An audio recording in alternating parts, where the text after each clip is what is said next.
Olá, boa noite, graça e paz e misericórdia. Esta saudação que Paulo entrega a Timóteo, seu filho na fé, lá em sua primeira e segunda carta. José Henrique, muito bom. Jana Duarte, Roseli Pontes, Vanessa, boa noite. Jana, tudo bem? Bem-vinda, bem-vindos todos vocês. Priscila Tangerino, boa noite. Priscila, tudo bom? Amém. Éder, boa noite, Éder, meu amigo. Fique firme. Alegria tê-lo aqui. Amém, que bom. Deus te abençoe.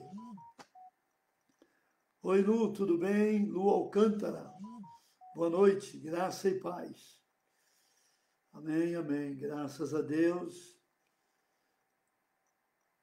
Amém. Isa, por aqui. Muito bom. Que bom. Muito bem, meus irmãos.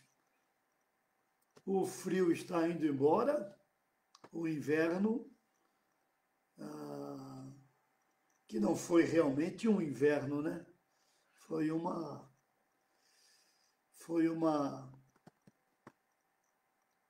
mudança drástica de temperatura.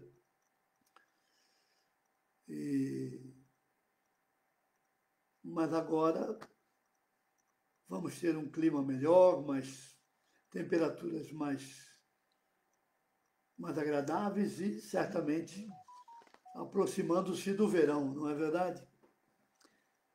Eu estou aqui, estou de lado aqui, porque tropecei aqui, torci o meu pé e me deu algumas dores. Então precisei colocar gelo e me cuidar. Então estou de lado aqui para ficar melhor acomodado, mas estou bem, graças a Deus. Foi só uma torção. Iracema, muito bem, por aqui. Marcos Fernandes, muito bom, graças a Deus. A paz para todos. Bem-vindos, meus irmãos e irmãs, neste nosso tempo com o Senhor e a sua palavra. É sempre bom lembrar, quando nós abrimos a palavra, nós temos uma reunião com o Senhor. Quando Deus me falou sobre isso, algum tempo atrás, eu reconheço que meu coração ganhou mais temor e tremor no estudo da palavra. Desta forma, não abrimos a Bíblia de qualquer maneira e não lemos a palavra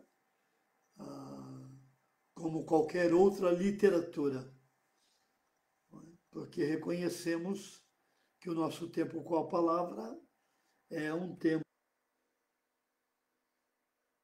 do Senhor, não é? Imael Vergara, boa noite. Leoni, boa noite. Amém. Roseli Pontes, Mazenita, Tereza, amém, que bom. Obrigado, Lu, Deus te abençoe. Obrigado, amém. Maria José Silva, tudo bem, Major? Bem-vinda, amém. Que bom. Boa noite, minha irmã Cris, meu irmão Cris, boa noite, amém. Minha irmã Juconácio por aqui também, que bom. Edu, boa noite, graças a Deus. Queridos, vamos abrir o texto Vamos abrir a palavra de Deus em um texto conhecido. Já citamos esse texto em algumas ocasiões e hoje eu quero dar a esse texto uma abrangência maior e, se Deus permitir, trabalhar algumas outras questões e assim termos grandes e saborosos pães da palavra, não é?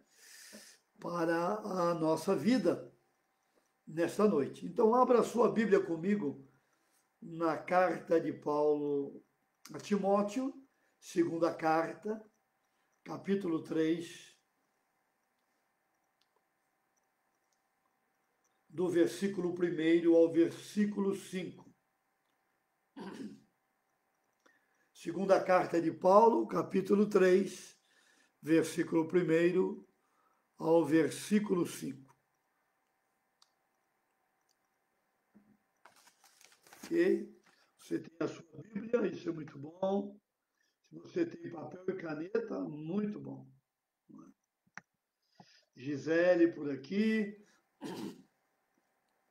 Irmã Terezinha Zenardi, boa noite, paz do Senhor. 2 Timóteo 3, versículos 1 ao versículo 5.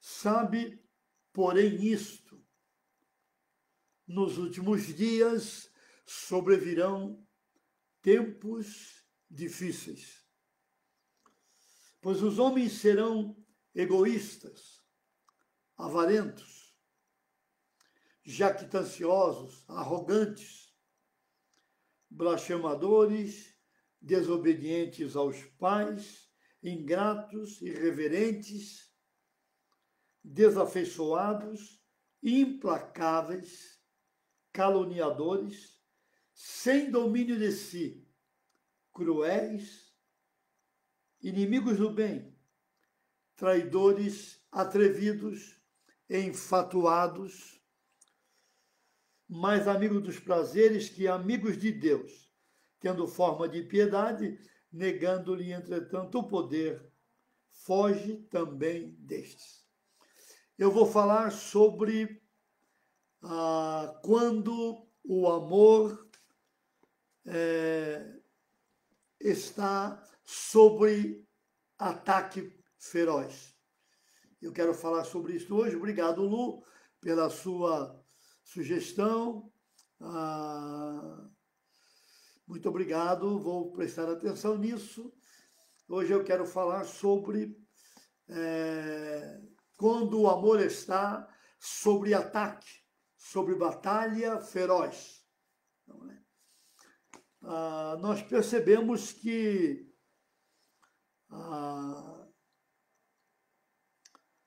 vários textos nas Escrituras que estão relacionados a períodos de crise da igreja ou relacionados aos tempos do fim. Essa declaração, os últimos dias, eles começaram lá em Jesus, no Pentecostes, quando o Espírito é derramado ali, a igreja nasce no avivamento, não é? A igreja nasce no fogo, amém? A igreja não nasce numa temperatura gelada, fria. A igreja nasce no derramar do Espírito. E o derramamento do Espírito, assim como os últimos dias, começam ali, cumprindo-se o início da profecia de Joel, que vai estender-se, né? Vai prolongar-se por 2000 anos. Então podemos dizer que os últimos dias que começaram lá em Atos 2, eles caminharam por 2000 anos da história e nós estamos agora vivendo no período dos últimos dias. Pessoalmente, eu creio, segundo as Escrituras, que nós estamos vivendo os últimos dias dos últimos dias, em razão das profecias e de tantos fatos escatológicos acontecendo neste tempo como um grande conjunto de profecias agora.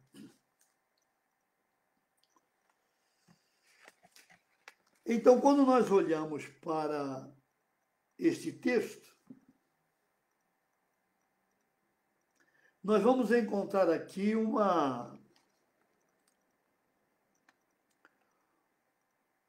a prática de um amor equivocado, no texto de 2 Timóteo, capítulo 3. Há aqui a prática, a demonstração, não é? O estilo de vida de um amor fora de lugar. Um amor equivocado, vamos dizer assim, um amor mal direcionado, não é? Um amor colocado no lugar errado. Agora, antes de olhar essa questão do equívoco na prática do amor, eu quero lembrar que essa declaração que Paulo faz aqui, sabe, porém isto, ela tem uma ênfase muito forte. Paulo está dizendo para Timóteo, Timóteo, marque bem o que estou escrevendo a você. Essa é a ideia aqui, não é? Timóteo, sublinhe isto que estou escrevendo. Esta ênfase que Paulo está dizendo quando ele declara, sabe, porém isto. Não é? Em outras palavras, Paulo está dizendo a Timóteo, Timóteo, ressalte isto que estou escrevendo.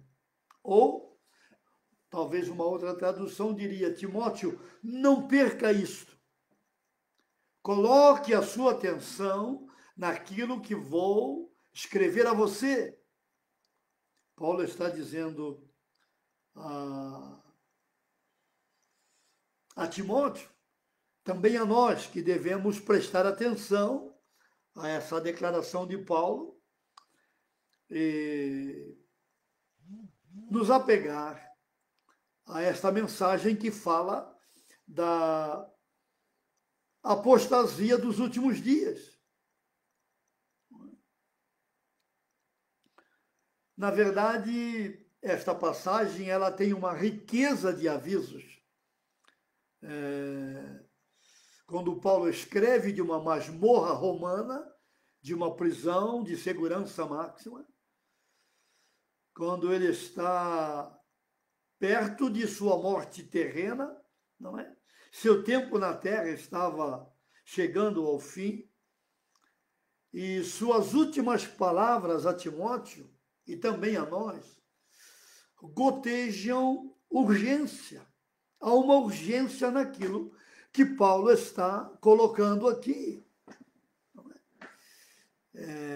Por isso, essa declaração, sabe, porém isto, tome nota, sublinhe, preste atenção, não é? Segure isto que estou dizendo. Então, este texto, começando com esta informação, para você segurar este chamado de urgência, nós vamos encontrar aqui 5 questões iniciais que nos ajudam a olhar para este tempo com os olhos de Deus. E a primeira delas é para você sublinhar, prestar atenção. Isso está relacionado com aquilo que eu disse no começo aqui, logo no início, que não podemos abrir a Bíblia, a palavra de Deus, e ler a palavra de Deus de qualquer maneira. É preciso sublinhar, é preciso prestar atenção àquilo que Deus está dizendo a cada um de nós, através do seu Espírito, pela sua palavra. Então, a primeira questão é, você tem papel e caneta? Escreva. Você pode sublinhar na sua Bíblia, mas muito mais, marque na sua mente. Permita que esse texto fique gravado na sua mente. Você vai precisar dele para esta hora. Porque esse texto fala desta hora. Esse texto fala da sua vida e da minha vida nesse tempo. Eu não entendo como alguns pregadores, pastores, professores, gente que está aí usando a Bíblia para pregar, eu não entendo como nós passamos e muitos não abrem esse texto para dizer ao rebanho, às ovelhas, aos irmãos, olha, preste atenção, tome nota, sublinhe, segure o que Paulo está escrevendo aqui, perto do início da década de 70 depois de Cristo. Paulo está no ano 67 ou 68 depois de Cristo. É interessante porque a frase os últimos dias, ela pode ser traduzida como temporadas, como se Paulo estivesse dizendo, sabe, porém isto, nos últimos dias sobrevirão temporadas difíceis. Então, Paulo está dizendo que nestes 2000 anos que a igreja deveria correr com o evangelho para todos os povos não alcançados, a igreja teria períodos, temporadas de dificuldade. E se você olhar para a história da igreja, você vai perceber que houve tempos de bonança, de bons ventos, houve tempo de bons portos, mas houve temporadas dificílimas.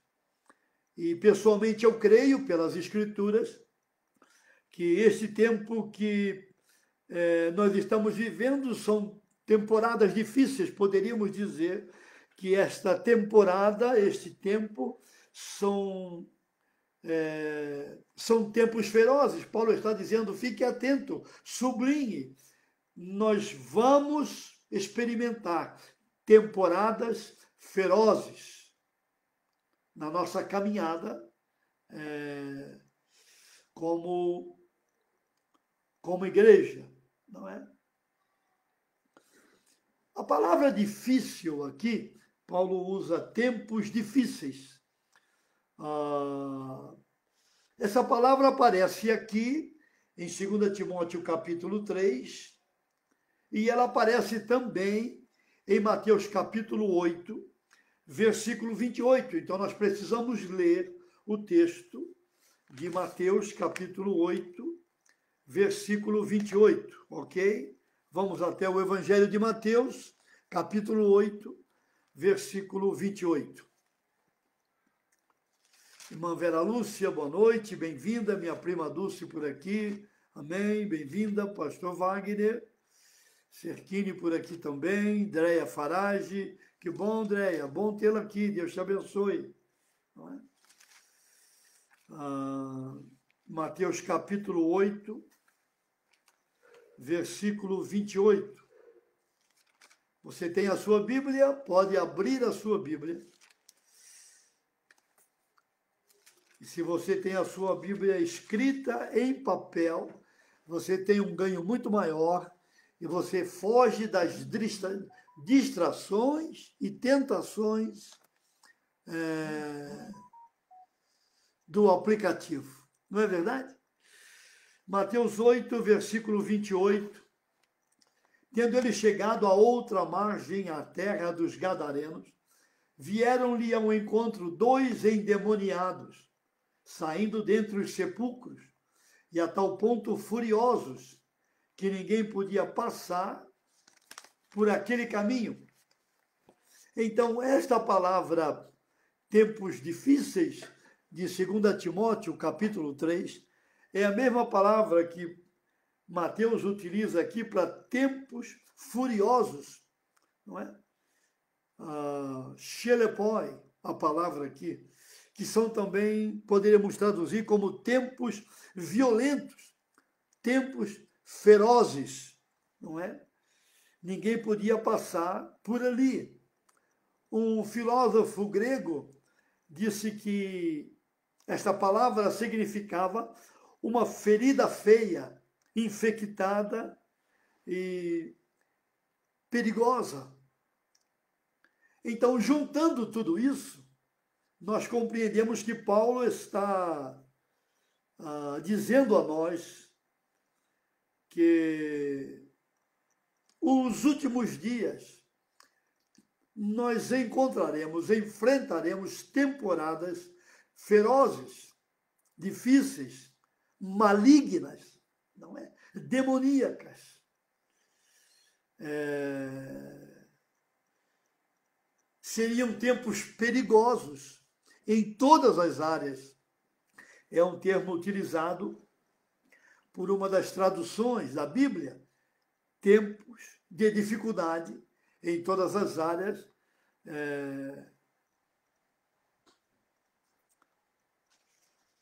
da nossa vida.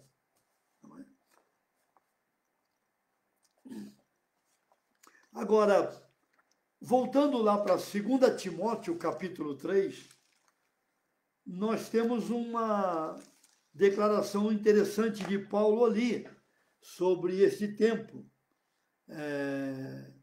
que é a terceira questão que eu quero mencionar. Quando Paulo está dizendo que esse tempo será um tempo difícil, serão dias ferozes, não é?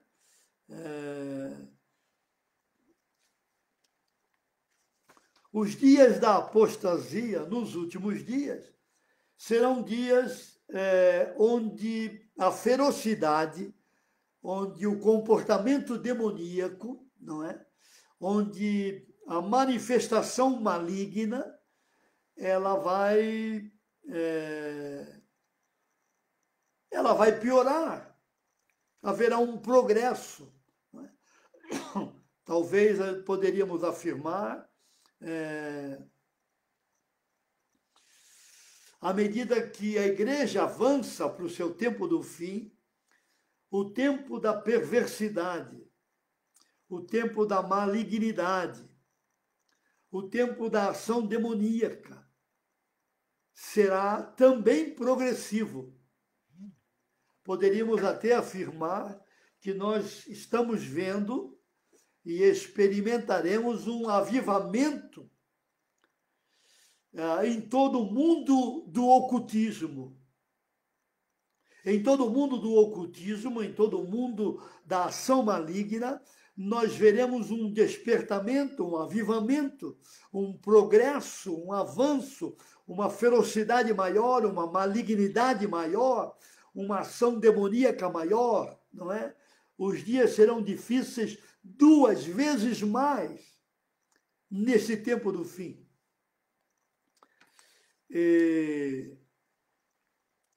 Nós temos um versículo bíblico aqui no contexto de 2 Timóteo 3, onde Paulo nos ajuda a compreender como estes dias serão realmente duplamente difíceis. Vamos a 2 Timóteo capítulo 3, versículo 13. 2 Timóteo capítulo 3, versículo 13.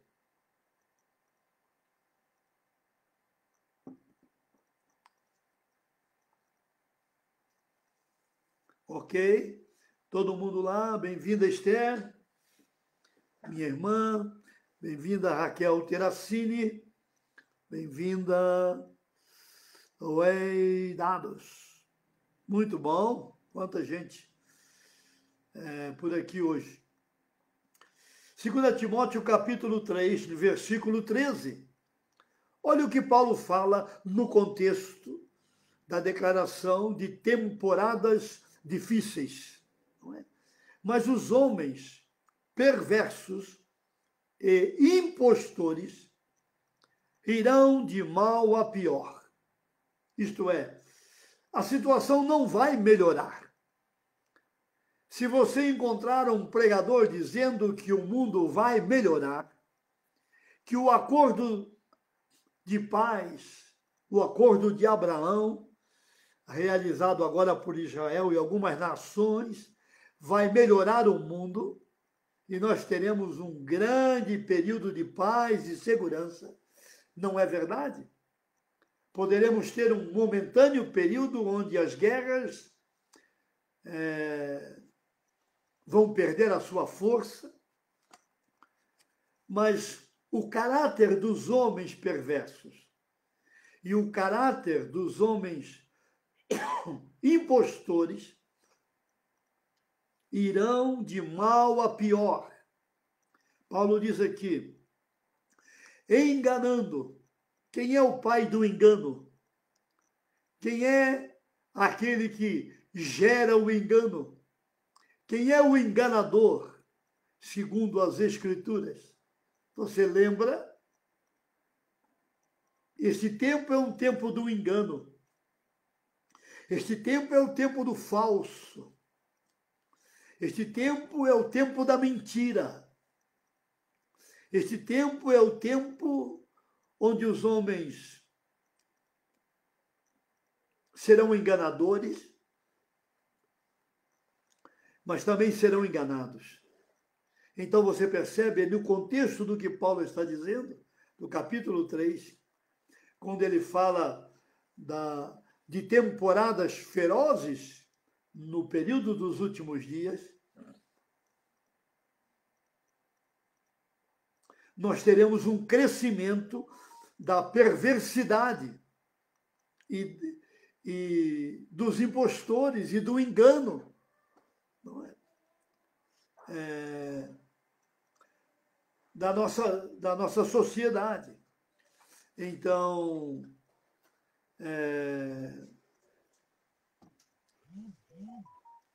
vamos ter agora um tempo incontrolável de apostasia.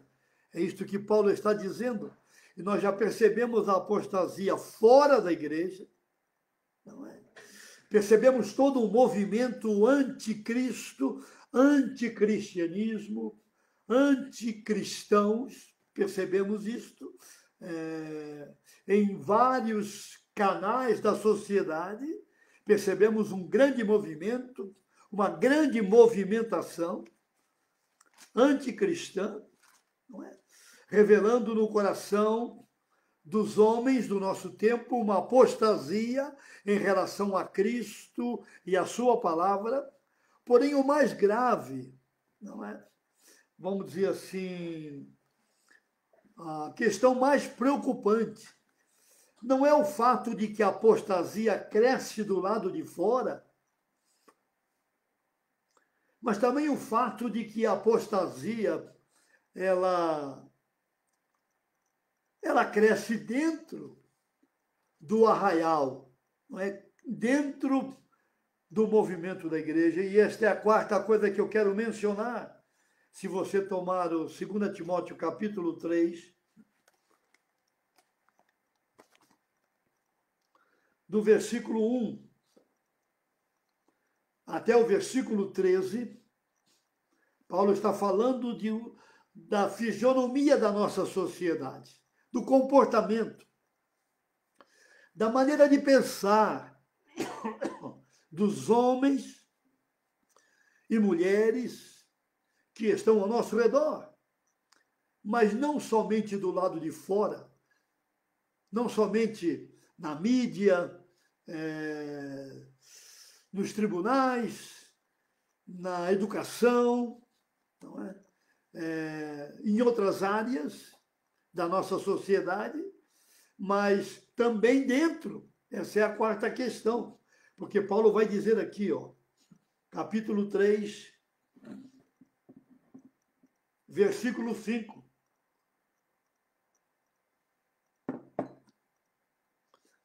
Tendo forma de piedade. Aqui Paulo fala da religião. Paulo fala aqui da vida piedosa. Paulo aqui fala da vida que tem um chamado para adorar a Deus, para servir o Deus vivo e verdadeiro. Então, essa gente que Paulo menciona aqui, todas essas características, essa gente tem forma de piedade. Se declaram cristãos, apresentam-se como cristãos, como evangélicos, em todos os lugares. Muitos são membros de nossas igrejas. Muitos estão nos púlpitos. Muitos nas escolas teológicas, nos seminários, nas missões, nos projetos, nos ministérios, na administração das coisas do reino de Deus. Muitos destes que têm a forma da piedade estão dentro da igreja. E Paulo diz que estes têm a forma de piedade, mas negam, entretanto, na sua vida, o poder da piedade, o poder transformador do Evangelho. O Evangelho não é um chamado de autoajuda. O Evangelho não é um chamado para um evento, para um programa. O Evangelho não é um chamado para você ficar bem e confortável. O Evangelho não é um chamado para você ganhar dinheiro, para você ter propriedades, para você ter o melhor emprego da sua comunidade. Não, o Evangelho não é isso. O Evangelho não é um chamado para essas coisas. O Evangelho é um chamado para vivermos uma vida cada dia não permitindo que o pecado tenha domínio sobre vós. Paulo vai dizer isto em Romanos capítulo 6.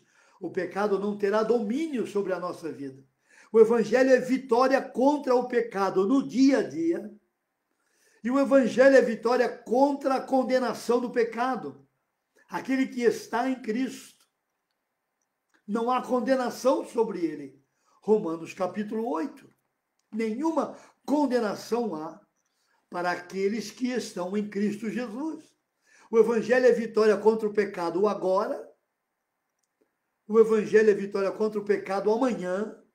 E o Evangelho é vitória contra a condenação do pecado. Que Jesus disse: aqueles que creram nele não serão condenados. Aqueles que creram nele. O Evangelho de João está repleto de textos onde Jesus afirma que crer nele é ter a vida eterna. Em João 17, Jesus vai dizer que a vida eterna é conhecer a Deus. Então, o Evangelho é uma vida abundante aqui, uma vida cheia do Espírito aqui, cada dia, e uma vida na eternidade com Deus.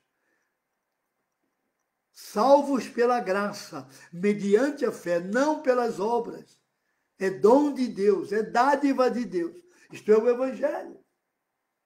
Não há dúvida que o Evangelho tem bênçãos àqueles que obedecem ao Evangelho. Aqueles sobre quem a piedade tem o poder de mudar a vida. Paulo está dizendo que esta gente aqui nega o poder da piedade na sua vida. Se dizem cristãos, mas não vivem como cristãos. declaram-se evangélicos, mas não têm o evangelho na sua vida. Homens e mulheres, líderes que estão envergonhando o evangelho de Jesus Cristo neste tempo. Gente cuja vida nada tem a ver com o evangelho. Nós precisamos dizer isto em alto e bom som. Precisamos publicar nas redes sociais, escrever para os jornais, falar para a imprensa que muitos que se declaram evangélicos, cristãos, não estão ligados ao evangelho. Nada tem a ver com o evangelho, e o evangelho não tem a ver com a vida deles. Porque o evangelho muda a mente, o evangelho muda o caráter. O evangelho muda o comportamento, o evangelho muda a vida, muda o homem, a mulher, o marido, a esposa, o pai, o filho, o empresário, o funcionário, o profissional liberal, o político. O evangelho muda. Paulo diz em Romanos, capítulo 1, que o evangelho é o poder de Deus para a salvação de todo aquele que crê. Porém, essa gente do tempo do fim tem a forma da piedade.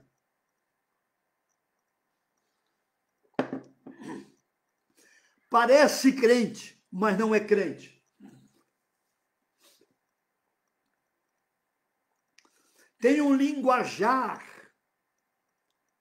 evangeliquez. Tem um linguajar adocicado. Tem um linguajar que já decorou. Como aquele político que nunca veio a Cristo, aquele camarada nunca conheceu a Deus, aquele político de vida imoral, mas ele decora frases, palavras, sentenças do povo de Deus, do vocabulário evangélico, vai ao culto, cumprimenta com graça e paz, faz a saudação com a paz do Senhor, cita um texto bíblico, usa um vocabulário evangélico, porém nunca o evangelho chegou à vida daquele camarada. Nunca. É verdade, diz o pastor Leonir aqui, é o crente Denorex, para quem lembra da propaganda do Denorex, né? Parece Denorex, tem cheiro, tem todo vidro, não é? Parece, mas não é. Então Paulo está dizendo que estes têm a forma da piedade, mas negam na sua vida o poder transformador da piedade. Piedade aqui é vida santa, é vida séria. A piedade aqui não é caracterizada pela mentira, pelo negócio errado, pela hipocrisia. A piedade aqui não é marcada pela inveja, pela cobiça, pela acepção de pessoas. Não é? Não, a piedade aqui é um chamado à santidade, a sermos transformados de glória em glória, à imagem do Filho de Deus, para que cada dia nossa vida seja mais semelhante à vida do Filho de Deus, à vida do Senhor Jesus Cristo. Como os cristãos de Antioquia. Os irmãos de Antioquia foram chamados pela primeira vez de cristãos. Está lá no livro de Atos, capítulo 11. Cristãos ali no original significa pequenos cristos. A maneira como eles viviam levaram os habitantes de Antioquia, que tinham o hábito de colocar apelidos em todos. Havia uma avenida em Antioquia, onde os habitantes se reuniam e colocavam apelidos em todos que chegavam à cidade de Antioquia. E quando os cristãos chegaram ali e eles começaram a mostrar a sua cara, este nome não havia ainda sido notado nos evangelhos, nem no livro de Atos, e agora eles olham para aquelas pessoas de Antioquia que declaravam crer em Cristo, e eles chamam aqueles irmãos de pequenos cristos. Então, os últimos dias, nós veremos temporadas como esta agora, onde a maior batalha não é o pecado do lado de fora, mas é o pecado do lado de dentro.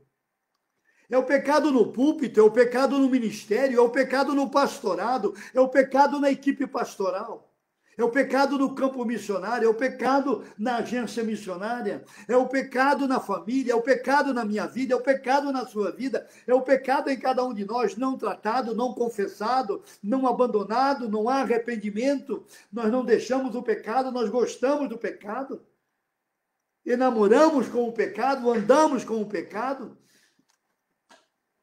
E a igreja evangélica brasileira é mais conhecida como uma igreja que se amalga, uma igreja que se mistura, uma igreja que não é inteligente, uma igreja que prega sem sabedoria, uma igreja que faz conchavos, uma igreja que se vende, uma igreja de programas, de eventos, de festas, do evangelho gospel. Uma igreja que não tem discernimento, todo tipo de doutrina que chega, entra, fica. Uma igreja psicológica, uma igreja hedonista, uma igreja narcisista, uma igreja com os diversos ismos deste tempo. O progressismo, o marxismo e tantos outros ismos que entraram na igreja. Então, esta gente toda que se declara cristã e tem esse estilo de vida antagônico, contrário ao evangelho das Escrituras, Paulo diz aqui, foge deles. É pregador, não convide para ir à sua igreja. É pregador, não ouça a sua live, não compre os seus livros, não invista no seu ministério, não curta, não compartilhe o canal. Não compre o material, não chame para vir à sua igreja, à sua live, não divulgue. É gente que Paulo diz, foge deles. Foge dessa gente.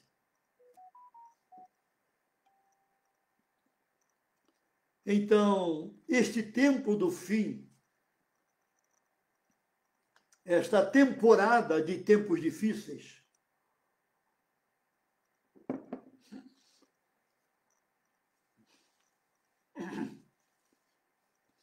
é um tempo onde o amor está sob ataque. O amor que caracteriza, deve caracterizar a vida do cristão. Em João capítulo 13, versículo 33 e 34, Jesus disse que nós seríamos conhecidos como discípulos de Cristo. A palavra discípulo é aprendiz, seguidores, não é? De Cristo, pela maneira como nós nos amamos. Foi isso que causou impacto em Roma. Os romanos estavam impactados ao perceberem como os cristãos amavam uns aos outros. E amavam os seus opressores, oravam por eles, amavam as pessoas. Então nós temos o amor sob ataque agora. E nós estamos ouvindo que a forma de amar é diferente. A forma de amar agora ela tem outras características. Mas a nossa maneira de definir o amor parte da Bíblia para a Bíblia. A nossa maneira de definir o amor e de crer no amor e de compreender e crer no amor de Deus e responder ao seu amor parte da Bíblia para a Bíblia, de Deus para Deus, de Jesus para Jesus, do Espírito para o Espírito. Nós não precisamos que ninguém de fora venha nos dizer o que é o amor. Nós não precisamos que estes que negam o poder da piedade venham nos dizer como amar. É o que eles estão dizendo, que nós não amamos. Estes palradores, estes catadores de grãos, estes lobos vorazes ao redor da igreja e dentro da igreja, da noiva, da Assembleia dos Santos, quer dizer a nós o que é o amor e como amar. Eles negam o poder da piedade na sua vida, negam o poder da santidade, negam o poder da mudança, negam o poder que há na comunhão com Deus em transformar a mente, a forma de pensar. Paulo diz em Romanos capítulo 12, transformai-vos pelo poder da vossa mente, transformai-vos para a santidade, transformai-vos para a pureza, transformai-vos para uma teologia sã, saudável, doutrina sã, não transformai-vos para os ismos desta hora. Que coisa que entrou na igreja, que tremenda ação diabólica na igreja, que nós temos agora os progressistas, os marxistas, os hedonistas, os psicologistas, os que vivem de programas e eventos. Nós não vemos nisto o evangelho, isto não muda nada, não ajuda a nada, isto não salva ninguém. Então Paulo diz, foge desta gente. Qual é o problema do equívoco do amor? Eu quero citar aqui, em 2 Timóteo 3, pelo menos 3 equívocos onde o amor é distorcido, está no lugar errado, onde o amor está equivocado, não é? Paulo vai dizer que os homens serão egoístas, no versículo 2. Em uma outra tradução diz, os homens serão amantes de si mesmo. Os homens serão... Os homens serão idólatras de si próprio, serão ególatras, pensarão apenas em si. É isso que nós estamos vendo na vida do nosso mundo, da nossa sociedade. Nós vemos isso na vida política do nosso país. Nós vemos uma grande parte da nossa classe política que não ama o Brasil, não ama a nossa nação, trabalham por interesse próprio há décadas. Por décadas, esta gente está vivendo em pecado, fazendo o que quer com o dinheiro brasileiro, com o povo brasileiro, com a política brasileira. Homens e mulheres que foram eleitos com o voto do povo, mas que não amam o povo, não amam a nação, não trabalham para o bem da nação. Por outro lado, nós vemos uma igreja que não ama a Deus, que não ama o Senhor, e que negocia e trapaceia, e dá escândalos, e faz qualquer coisa para ter o agrado do político, para ter o agrado daquele candidato, para ter o agrado daquele que está bem nas pesquisas. Quantas vezes eu vi pastores mudarem de opinião porque o seu candidato estava caindo na pesquisa e imediatamente ele abraçou o candidato que estava subindo. Não há nada de piedade aí. Então os homens serão egoístas. O divórcio revela o egoísmo dos homens, porque quando o marido deixa sua esposa e vai embora, ele é egoísta. Ele não perdoa, ele não conhece o mandamento, perdoando-vos uns aos outros, como Deus em Cristo vos perdoou. A esposa, quando abandona o marido e vai embora, ela é egoísta. Ela não perdoou o seu marido, eles não procuraram ajuda, não se humilharam, não se arrependeram, não pediram socorro. É verdade que em muitas questões o divórcio pode ser evitado. Em muitas questões o divórcio pode ser anulado, cancelado. É possível restaurar o casamento, é possível ter um casamento saudável, bonito. É possível ver o amor de Deus sendo derramado na vida conjugal. É possível salvar o casamento. Muitos casamentos podem ser salvos. Alguns não podem porque o marido optou pela iniquidade, pela perversidade, pela vida ímpia. A mulher optou pela vida do pecado, a mulher optou pela vida da iniquidade, o marido optou pela vida do pecado. Então o casamento neste momento, ele foge do padrão de Deus. E só é possível restaurar quando ele se arrepende, ou quando é o caso dela, ela se arrepende. Mas o egoísmo está no casamento. Por que temos tantos divórcios? Por que temos tantos casamentos de cristãos com 10, 20, 30, 40 anos de fé em conflito? Por quê, meus irmãos? Por causa do egoísmo. Os homens serão egoístas, amantes de si mesmo, procurando o seu próprio interesse, procurando o seu próprio querer, querendo fazer a sua própria vontade, sem querer abrir mão do seu direito. É a bem-aventurança de Mateus capítulo 5, bem-aventurados os mansos de coração, aqueles que abrem mão do seu direito. Então os homens serão egoístas. O amor aqui não está em Cristo, está no homem. O amor aqui não está em Deus. O amor está no homem. As pessoas serão ególatras, vão amar a si mesma mais do que qualquer outra coisa. E quando alguém ama a si mesmo, quando alguém é egoísta, quando alguém se auto-idolatra, então essa pessoa não tem mais senso, não há mais sensatez, não há mais discernimento. Mas também diz aqui o texto que estes homens serão avarentos, vão amar o dinheiro. Vão amar o dinheiro. Quando Jesus encontra com aquele jovem nos evangelhos, que sabia todos os mandamentos, e ele pergunta para Jesus o que é que eu devo fazer. Jesus diz a ele, vai, vende tudo quanto tens e dá aos pobres. E alguns pregadores dizem, bem, não foi bem isto que Jesus quis dizer. Não, foi exatamente isto que Jesus quis dizer àquele jovem, porque ele amava o dinheiro. O dinheiro para ele era mais valioso, os seus bens para ele eram mais valorosos que qualquer outra coisa. Ele queria servir a dois senhores. E Jesus vai dizer isto.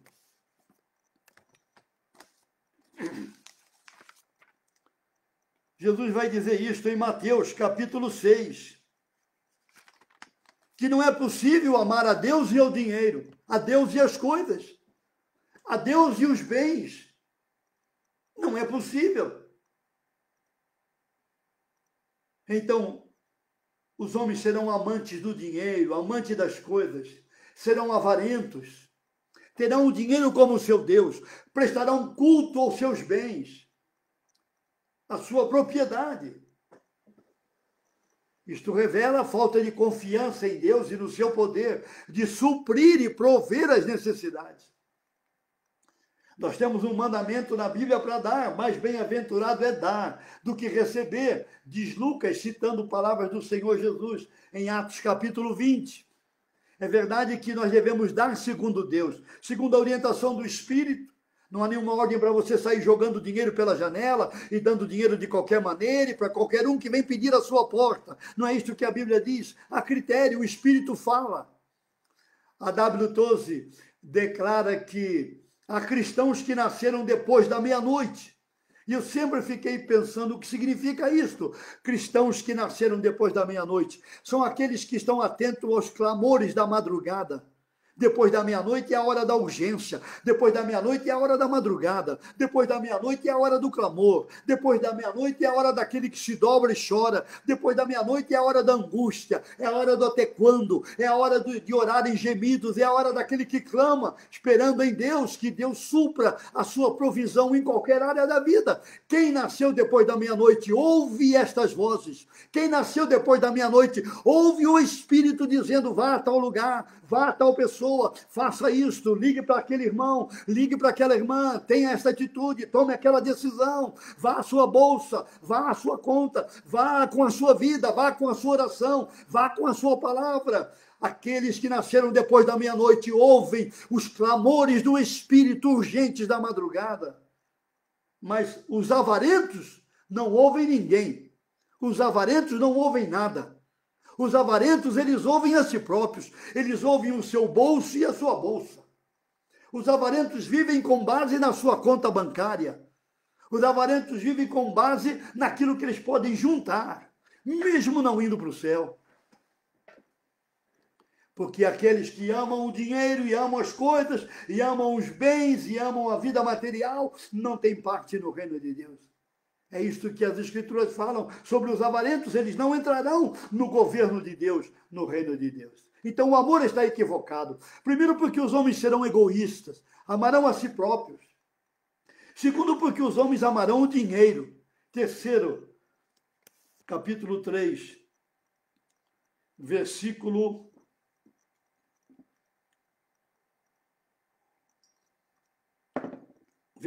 4, parte final, segunda parte do versículo 4, capítulo 3 de 2 Timóteo.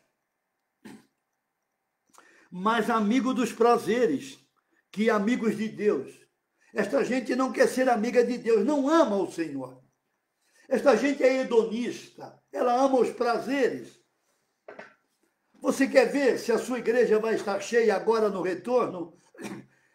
Então tem uma igreja que vai dar prazer a este populacho chamado evangélico, que quer ir para o prazer, quer ir para sentir-se bem, quer ir para ouvir aquilo que o pastor vai pregar, que ele deseja ouvir.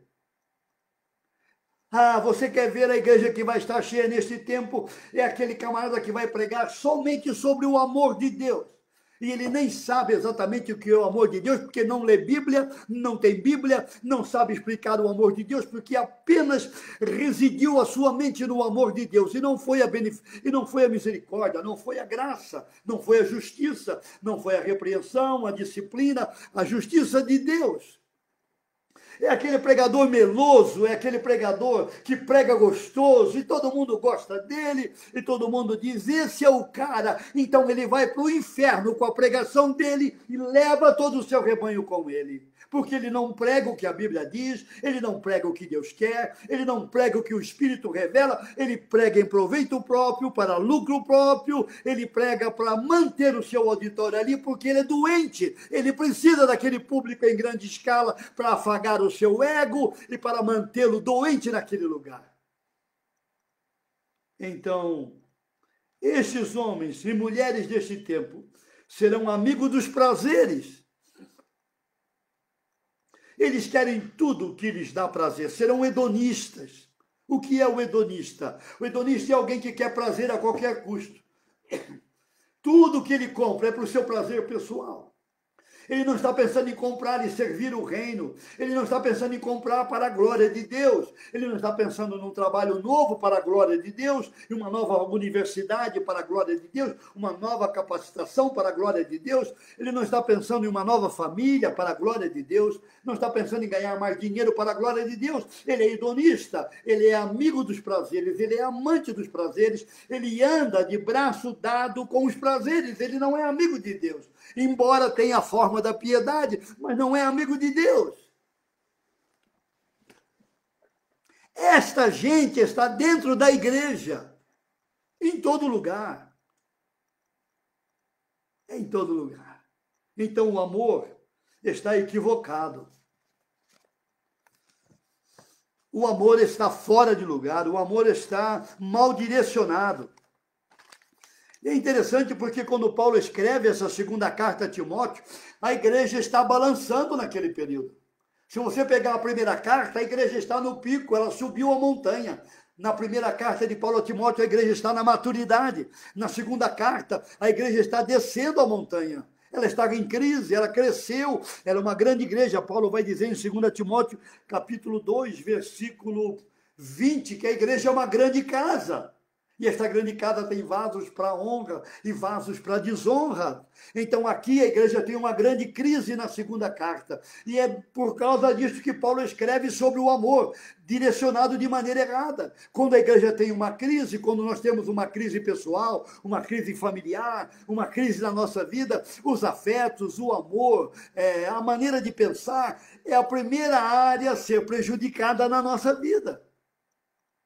A primeira área a ser afetada na nossa vida, numa crise, numa tribulação, num confinamento como este, são os afetos, é a mente, é a espiritualidade, é o nosso amor, onde colocamos o nosso amor, onde colocamos o nosso afeto, onde colocamos aquilo que nós adoramos. O que adoramos, e o que amamos e o que fazemos com a nossa vida a cada dia, isso é prejudicado na crise, ou nós ganhamos, ou nós avançamos.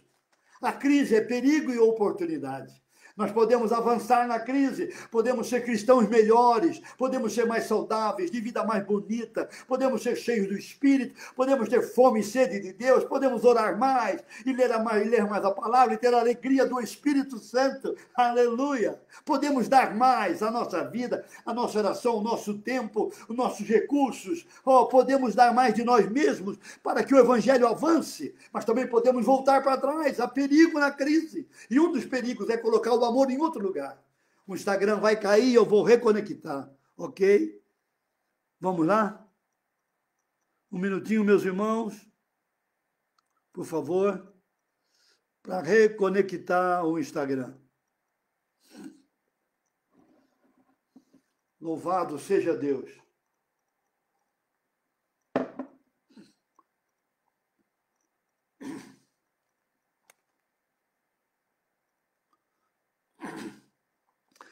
vamos aguardar o retorno dos nossos irmãos por 1 minuto. Muito obrigado a vocês que chegaram aqui e vieram para a nossa live hoje. Deus abençoe a sua vida e você seja cheio do Espírito Santo. A vida cristã normal é uma vida cheia do Espírito. Aleluia. Muito bem, nossos irmãos estão retornando, graças a Deus. Não é? E...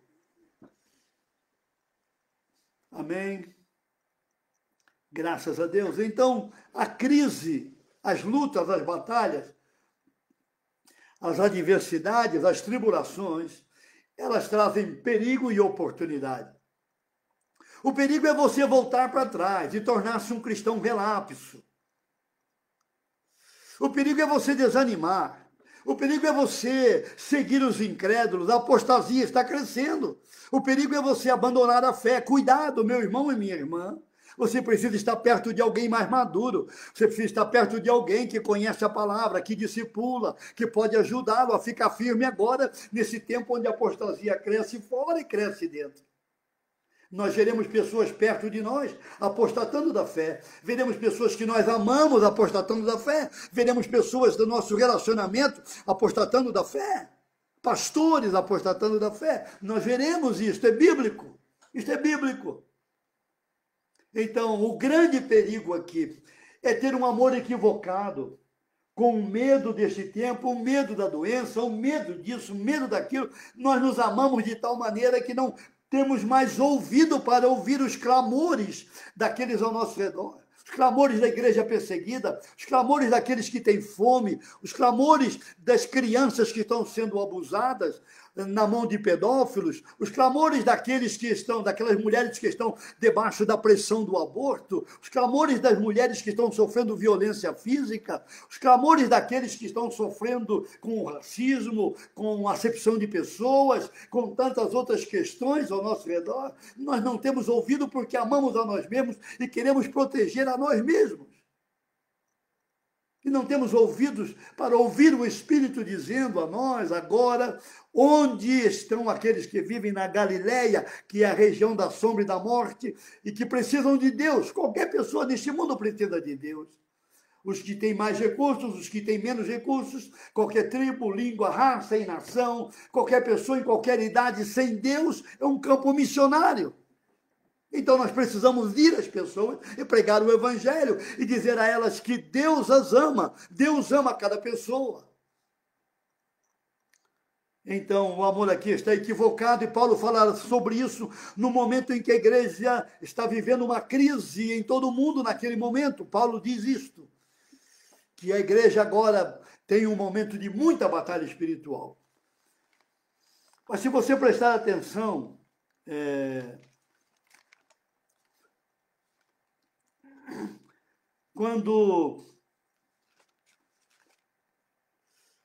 Quando Jesus escreve em Mateus capítulo 24, se você olhar comigo ali, Mateus capítulo 24,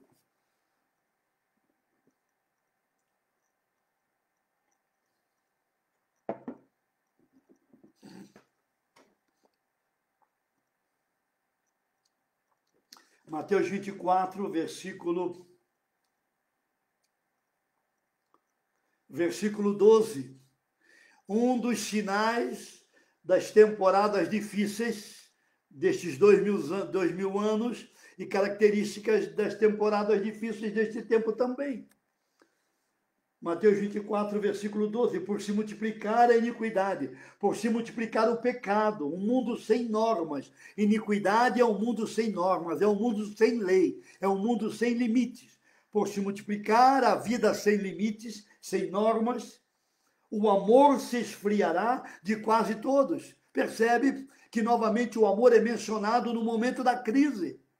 Quando a apostasia está presente, quando a iniquidade está presente, quando o engano está presente, quando o falso profeta está presente, quando a falsa religião está presente, quando a falsa pregação aparece, Jesus diz, o amor vai esfriar de muitos. Então, novamente, o amor sofre um ataque aqui na profecia de Jesus, relacionado ao tempo do fim. Porém, eu quero mostrar um outro texto onde nós encontramos um aviso sobre o amor. Lá em 1 João, capítulo 2, primeira carta de João, capítulo 2.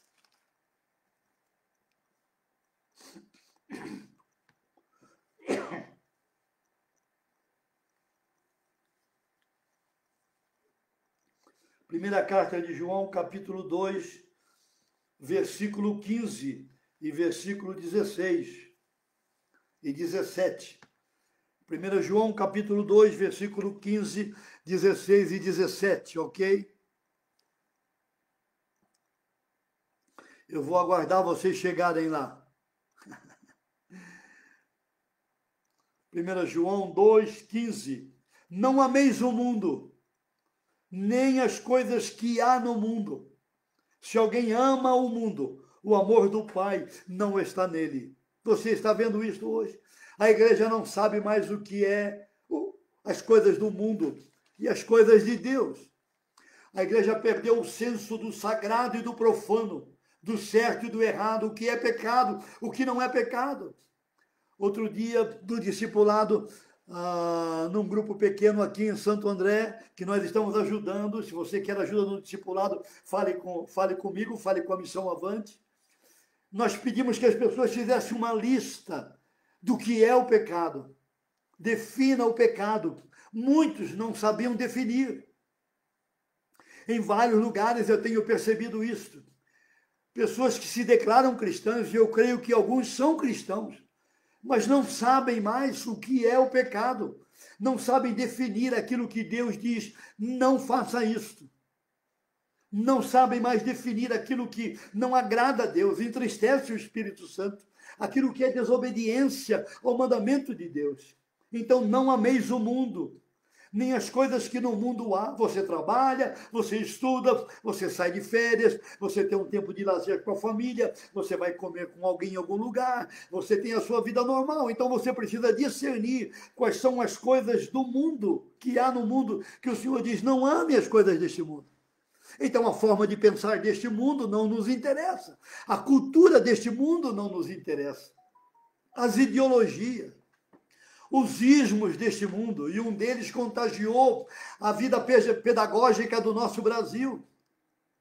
Milhares de professores, inclusive cristãos, estão contaminados com ismos demoníacos, porque amaram os conceitos deste mundo socialista, mentiroso, desse socialismo mentiroso que eles afirmam estar nas Escrituras, mas o socialismo das Escrituras, ele é santificado.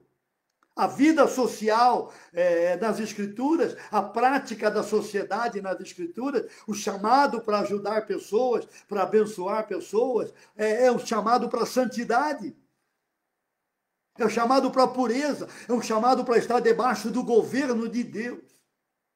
Então, aquilo que há no mundo, Paulo diz aqui, não ameis aquilo que há no mundo. Se alguém amar o mundo, o amor do Pai não está nele, porque tudo que há no mundo, a concupiscência da carne, a concupiscência dos olhos, isto é, o desejo da carne, o desejo dos olhos, a soberba da vida, não procede do Pai, mas procede do mundo. O mundo passa, como os seus desejos passam.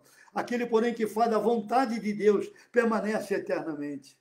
Então você percebe por que João escreve sobre o amor. Se você pegar essa primeira carta de João e a segunda carta, 20 vezes ou mais, ele está falando sobre o amor aqui. Porque chegou naquele momento da terceira geração depois de Cristo, onde a terceira geração já não acreditava mais no Filho de Deus, não conhecia mais o Deus que é amor. Por isso, nesta carta, quando João é inquirido, é perguntado quem é Deus, ele diz, Deus é amor, porque isso estava esquecido, isso foi abandonado. Aqui nesta carta, quando João vai falar da necessidade de crer no Filho de Deus, que revela o amor de Deus. Então, João fala do amor de Deus novamente, porque novamente o mundo está em crise. E quando há crise no mundo, quando há crise na vida, quando há crise na sociedade, quando há crise na família, quando há crise no mundo eclesiástico, os sentimentos, as emoções, as afeições, o amor a Deus, a espiritualidade é a primeira área a ser profundamente afetada, ou um chamado para buscá-lo, ou um chamado para abandoná-lo. Nós estamos vivendo isso agora. Nós temos alguma prova bíblica de que isto é real? Sim, temos mais um texto que eu quero mencionar. Apocalipse, capítulo 2.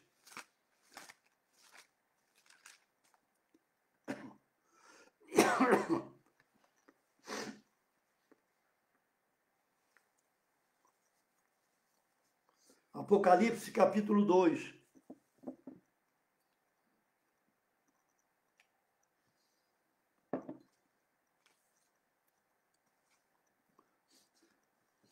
Versículo 4. O nosso Senhor está escrevendo a igreja de Éfeso, que foi gerada pelo apóstolo Paulo e seus discípulos há 30 anos atrás. Quando você pega a escola de Tirano em Éfeso, Paulo está plantando aquela igreja ali, Paulo está pregando o evangelho.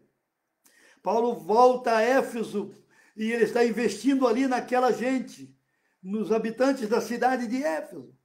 Paulo escreve sobre o amor 11 vezes na carta aos Efésios. Mas agora, quando o Senhor Jesus, aquele que é o Senhor da igreja, quando ele escreve à igreja de Éfeso, através de João, ele diz, olha, vocês têm um labor muito bom, vocês têm muito trabalho, e vocês têm muita perseverança naquilo que vocês decidem pelo que é certo. E vocês não podem suportar os homens maus, que coisa interessante. E vocês têm colocado à prova estes homens, e vocês têm percebido que alguns são mentirosos. E vocês têm perseverança e têm sofrido por causa do meu nome. Porém, tem um problema sério aí. O Senhor está dizendo à igreja de Éfeso, vocês não me amam mais. Isto era piedade sem Deus, religiosidade sem Deus. Vocês não me amam mais, vocês abandonaram o primeiro amor. O Senhor está dizendo a esta igreja de Éfeso, vocês abandonaram o primeiro amor. A ideia aqui é que eles deixaram o primeiro amor. Eles negaram a Cristo. Eles não estavam mais interessados no seu relacionamento com o Senhor. Numa tradução mais clara, eles mandaram o amor por Cristo embora. Eles tiveram um divórcio aqui do casamento de Cristo com a noiva. Eles não queriam mais o Senhor. O Senhor então reclama disso, vocês não me amam mais. Vocês abandonaram o primeiro amor, uma outra tradução diz, vocês deixaram ir, vocês desistiram. Vocês não guardaram, como nós citamos ontem o texto de João, capítulo 14. Vocês foram embora, ou vocês deixaram o primeiro amor, aquilo que devia ter o primeiro lugar na vossa vida, vocês deixaram, vocês estão amando outras coisas. Este é um momento em que João escreve para estas igrejas, todas elas estão passando por lutas muito fortes. Essas igrejas estão enfrentando perseguição, estão enfrentando falsas teologias, estão enfrentando falsos apóstolos, imoralidade dentro da igreja, culto satânico dentro da igreja, satanistas que entraram dentro das igrejas neste período, como hoje também. A igreja está enfrentando muita batalha neste período que João escreve da parte do Senhor. E o Senhor diz à igreja de Éfeso, eu tenho contra vocês que vocês abandonaram o primeiro amor. E se vocês não se arrependerem, ele diz, se vocês não se lembrarem de onde caíram e vocês não voltarem à prática das primeiras obras, eu virei contra ti e vou remover o teu candeeiro do teu lugar.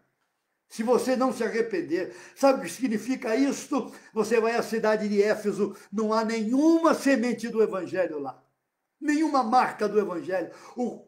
O Senhor disse que ele ia remover o candeeiro foi removido de Éfeso, a presença de Deus, a glória de Deus foi removida daquela cidade.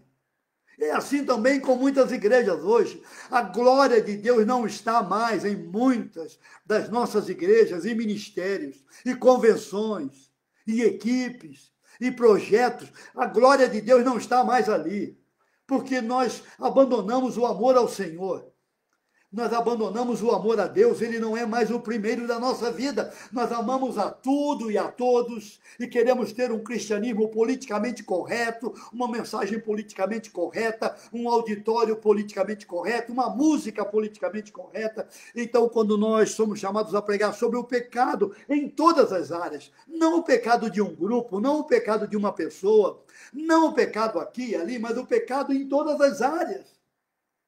Nós não queremos fazer isto, porque isto vai nos tornar pregadores desagradáveis. Nós vamos ter uma igreja que não é bem-vinda. Nós vamos ter um ministério que não vai ser aplaudido. Nós não vamos ser bem-quistos se nós falarmos do pecado à luz das Escrituras. Qualquer pecado.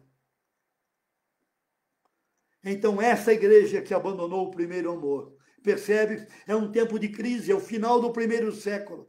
A igreja está passando por uma tremenda batalha espiritual, moral, eclesiástica, teológica, não é? João está vivo, está abrindo a boca, está na ilha de Pátimos, exilado por causa do evangelho, quase 100 anos, está falando, está pregando, está chamando ao arrependimento. O irmão João está vivo perto dos 100 anos. Meus irmãos, como nós precisamos disto hoje à noite. Que o nosso amor por Deus seja restaurado. Que o nosso amor por Jesus Cristo seja restaurado. Que o nosso amor pelo Espírito Santo seja restaurado. Que o nosso amor pelos irmãos, o nosso amor pelas pessoas ao nosso redor, o nosso amor pelos necessitados, pelos órfãos, verdadeiramente órfãos, e pelas viúvas, verdadeiramente viúvas. Nós precisamos que o Senhor venha sobre nós e Ele nos dê um batismo de amor. Ele restaure o amor de Deus em nosso coração, para respondermos ao seu amor. É um chamado à comunhão com Ele. É aquele chamado de João 14 que mencionamos ontem na live. Se alguém me ama e guarda a minha palavra, o Pai virá, eu também virei. Haverá ali um lugar de habitação, de moradia, de comunhão, de intimidade na recâmara. Louvado seja Deus. Mas nós não vamos ouvir Deus amando as coisas e não amando o Senhor. Nós não vamos ouvir Deus amando o dinheiro e não amando o Senhor. Nós não vamos ouvir Deus amando a nós mesmos e não amando o Senhor.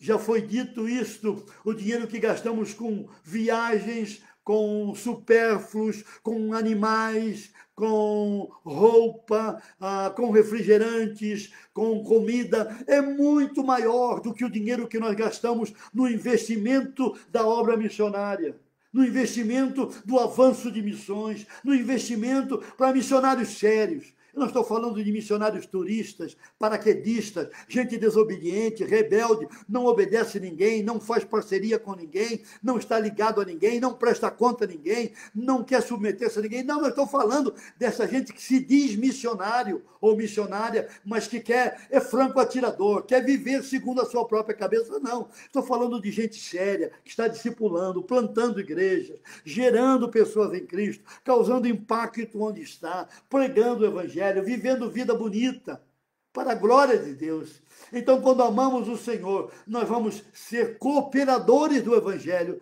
como Paulo diz em 1 Coríntios, capítulo 9, eu não quero criar nenhum obstáculo ao Evangelho de Cristo. Para isto, então, nós temos um chamado esta noite, para amar o Senhor. Amarás o Senhor teu Deus de todo o teu coração, de toda a tua força, de todo o teu entendimento, com toda a tua mente, com tudo que você é e com tudo que você tem. Temos um chamado, um mandamento para amar o Senhor e responder ao seu amor. E sermos uma igreja que pode ainda causar impacto nesse tempo, pode deter um pouco a podridão que se aproximou, pode deter um pouco as trevas que estão ao redor, porque esta é a função do sal e a função da luz. O sal detém a podridão e a luz diz para as trevas: fiquem lá. Mas isto vai acontecer através de uma igreja que ama o Senhor e que o obedece e que tem a marca de uma vida piedosa e que vive uma vida de piedade. Porém, neste período de crise que vivemos, e as crises que virão pelo tempo do fim, pelas temporadas ferozes, pelos dias duplamente difíceis que estamos vivendo e viveremos, preste atenção nisso, nós teremos um grande risco de esfriar o nosso coração. Quando o Senhor disse lá, o amor de muitos esfriará, em Mateus 24, o amor de muitos enfraquecerá. O amor de muitos perderá a sua força. O amor de muitos não estará no lugar adequado, no lugar devido. O amor de muitos estará fora de lugar. Então eu quero perguntar esta noite a você, como está o seu amor por Deus esta noite? Como está o seu amor por Jesus Cristo? O seu amor pelo Espírito Santo? O seu amor pela sua família? O seu amor pelos irmãos? O seu amor pelas pessoas sem Deus ao seu redor? O seu amor pela santidade e pela pureza? Eu quero perguntar a você, você está correndo com a sua vida? Por que causas você está correndo? Em que direção você está correndo? Qual é a motivação da sua corrida? Você corre por quê? Para quê? Onde vai? Com quem vai? Qual é o seu foco esta noite?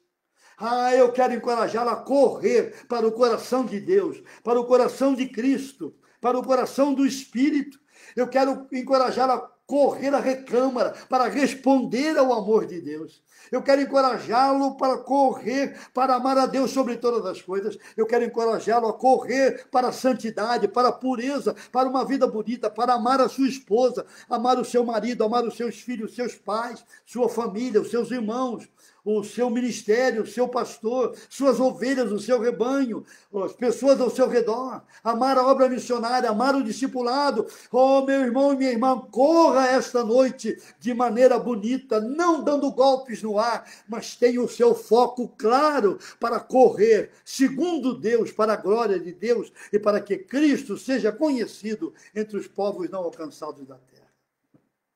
Ame ao Senhor, porque quando nós amamos ao Senhor e respondemos ao seu amor, Ele então vem para a comunhão conosco.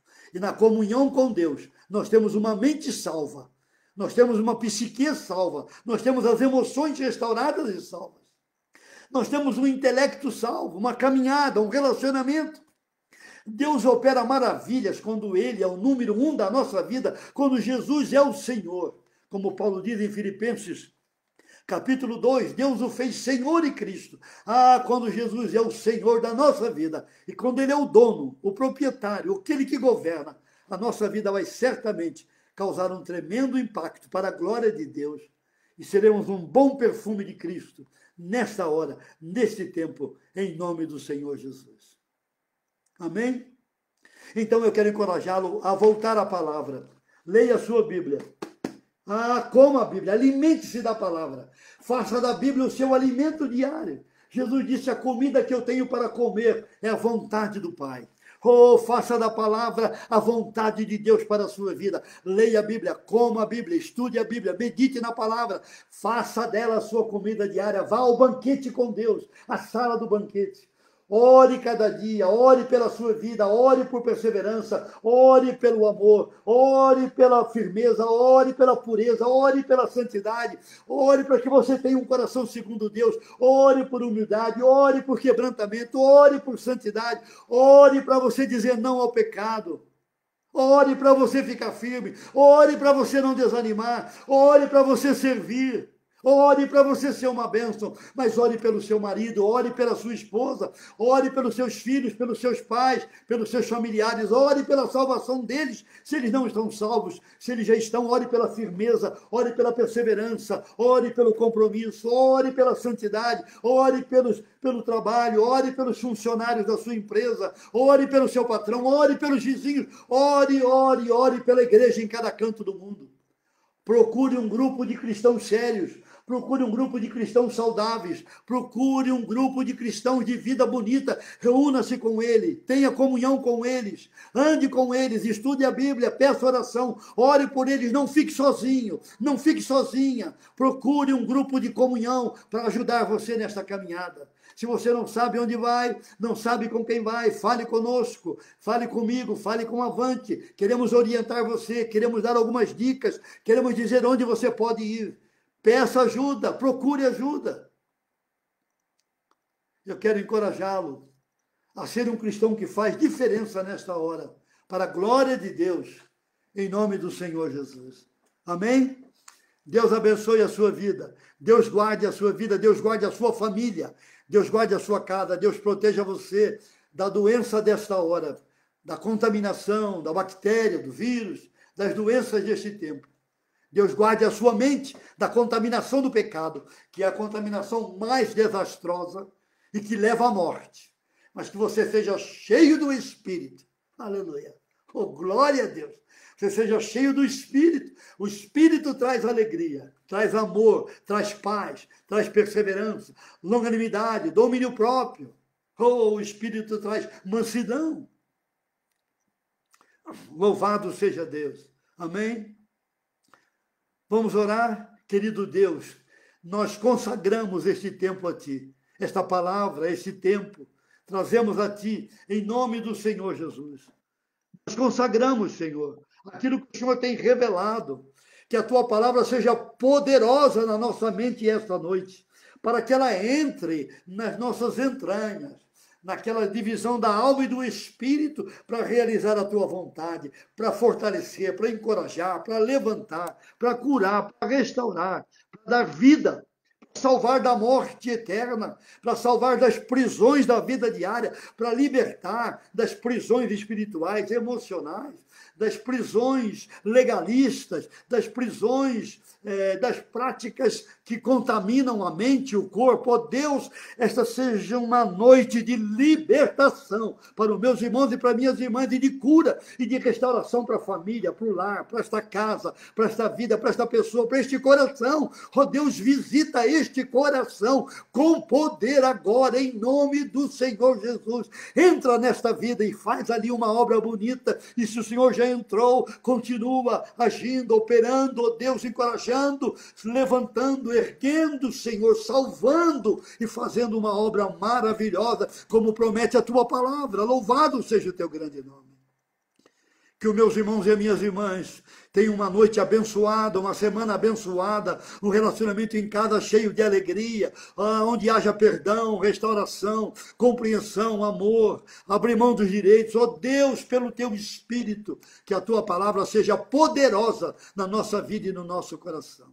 Nós cremos nisto, Pai, e oramos pela fé. Abençoa meus irmãos, cura os enfermos esta noite, cada enfermidade de qualquer área, nós repreendemos e mandamos embora, em nome do Senhor Jesus Cristo, e os Teus servos e servas sejam curados agora, em nome do Senhor Jesus, e libertos, e alcançados pelo Teu poder, agora, e toda corrente, toda algema, toda seta maligna, todo dardo inflamado, toda estratégia do inferno, seja desfeita e desmantelada agora, e essa família seja liberta e alcançada pelo Teu poder. Oh Deus, este coração que está abatido para baixo, este coração que está desanimado, seja agora tocado pelo Teu poder, que restaura e cura, e que sara, e que levanta, e que encoraja, oh, e que dá força, e dá ânimo, e consola, e fortalece no luto e na perda, e consola na doença, oh, e supre e provê. Oh Pai,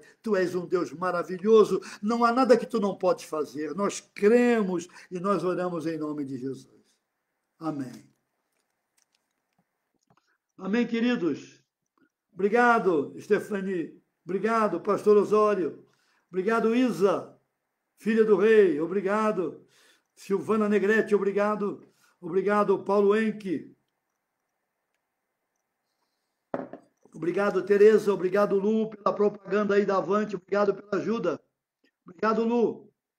Deus te abençoe. Muito obrigado. Olha aí a Lu fazendo divulgação do site da Avante, e também traz ali a capa do livro que eu escrevi. Se você tem interesse, eu nunca falei do meu livro aqui, né? Eu não fiz a live para falar do meu livro. Então, se você tem interesse, você vai lá, ou então escreve para mim, tá bom? Obrigado, Tereza. Obrigado, irmão José Disseu. E Maestro Vergara, amém. Neuza Lima. Obrigado, Lu. Fique firme. Irmão José Disseu, fica firme aí, irmão. Terezinha, minha irmã, melhorou, está bem, orando pela sua saúde. Elisângela Castro, oh, minha irmã, firme no Senhor. Deus te abençoe. Maria José, fique firme, Major. Dulce, minha prima, grande abraço. Deus te guarde. Meu irmão João Fucuda, abraço grande. Firme aí. Luciana, grande abraço. Luzia Baraldi, grande abraço. Marcos Fernandes, pastor, grande abraço aí. Amém. Amém, amém. Aleluia. Amém, amém. Meu irmão João, grande abraço. Amém. Quanta gente aqui. Amém. Obrigado, meus irmãos. Estela Meira, minha irmã, orem por nós. Eu oro por vocês, oramos uns pelos outros. Amém. Amém. José Disseu, Maria José, minha esposa, por aqui também. Que bom. Gisele Sá, grande abraço, Gi. Deus te abençoe. Grande abraço. Obrigado pela sua ajuda. Merilande, minha irmã, 2 vezes. Grande abraço. Roseli Pontes, amém. Deus abençoe sua filha amanhã na cirurgia. Estamos orando, Roseli. Deus guarde vocês. Meu amigo Cris, fique firme. Meu amigo Nicolas, fique firme aí. Grande abraço. Obrigado, pastor Osório. Deus abençoe. Abraço forte. Pastor Marcos Fernandes. Amém, amém. Dulce, obrigado, Dulce, pela ajuda. Josi, minha cunhada, grande abraço aí. Para todo mundo, Josi. Deus abençoe você. Fique firme. Amém. Tchau, Cris. Deus te abençoe. Obrigado. Obrigado, obrigado, Cris. Deus te guarde.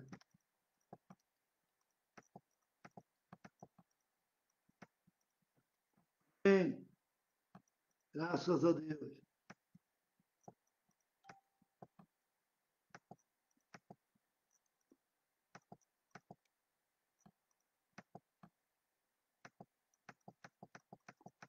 Amém. Dinha de Jesus, amém. Que bom. Amém, amém. Maelce, amém. Grande abraço. Paulo Henke, firme pastor. Grande abraço. Obrigado por orar, pastor Paulo. Tenho orado pela sua vida também. Amém. Neuza Lima, minha cunhada. Abraço, Neuza. Abraço para todo mundo aí. Fique firme você também. Pastor Flávio, um dos pastores do PA. Flávio por aqui, Marcos também. Graças a Deus. O que é PA? Pastores Anônimos. O que é Pastores Anônimos? É a mesma coisa que Alcoólatras Anônimos. Os alcoólatras anônimos vão lá no AA porque tem vícios. Os pastores anônimos vêm ao PA porque são viciados, precisam ser libertos. Viu, irmão João?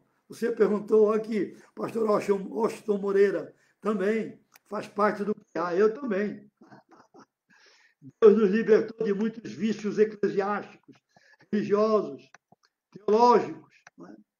Amém, Tereza? Deus te abençoe, fique firme. Amém, graças a Deus. Obrigado, Lu. Deus abençoe você. Amém. Então, meu irmão, pastores anônimos, mesma coisa que alcoólatras anônimos. Alcoólatras anônimos precisavam e precisam ser libertos do álcool e das drogas. E os pastores das drogas eclesiásticas. Não é? É, tem muita droga eclesiástica por aí. E o PA, Pastores Anônimos, é um projeto que oferece discipulado, restauração, cura e equipamento, visão, foco a pastores que realmente querem o discipulado. Às vezes o pastor não quer. Então, se ele não quer, não tem problema. Amém. Obrigado, Lu Alcântara. Deus te abençoe. Belmiro Fernandes, fique firme aí. Deus te abençoe, tá bom? Ísia, minha amiga, dos bons tempos, paz e graça. Amém. Graças a Deus. Amém, queridos.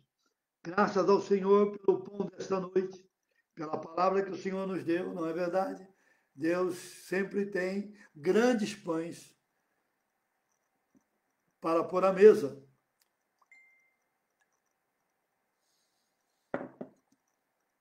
Tem uma irmã perguntando aqui.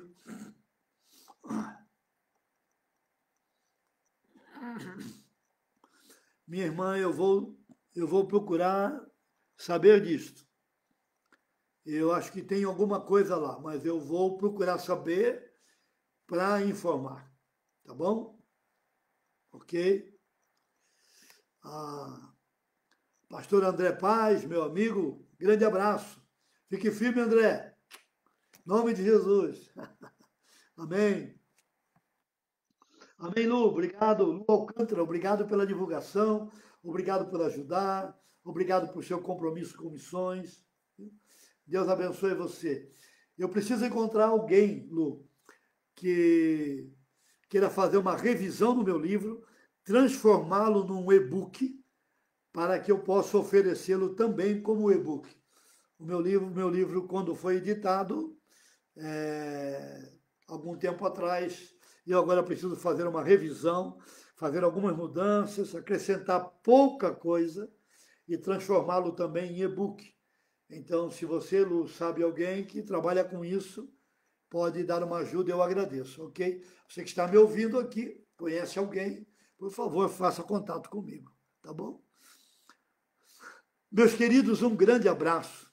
Deus abençoe a sua noite. Fiquem firmes e fiquem firmes no Senhor Jesus.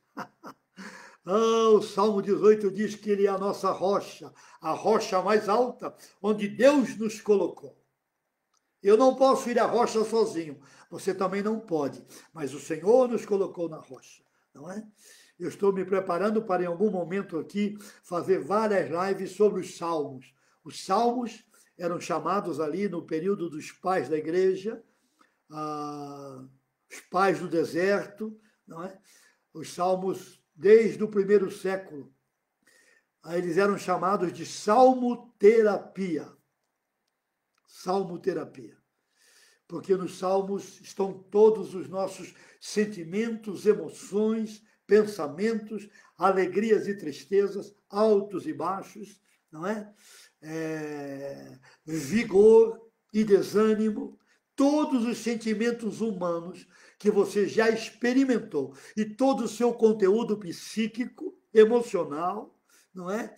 Espiritual, relacional, tudo está relatado nos Salmos, e os Salmos revelam a cura para cada área da nossa vida. Há um grande banquete ali, e eu estou orando e me preparando para fazer aqui um período com os Salmos, não é? Com vários Salmos. Tá bom? Amém? Jane, minha prima, que bom que você está por aqui. Deus te abençoe, Jane, viu? Jane é uma mulher de Deus. Naquele período do avivamento da livraria Peniel, Jane estava lá pagando um preço alto. Havia fogo lá, Jane viu isso com os próprios olhos, também experimentou. Não é? E Jane pagou um preço alto ali. Obrigado, Jane.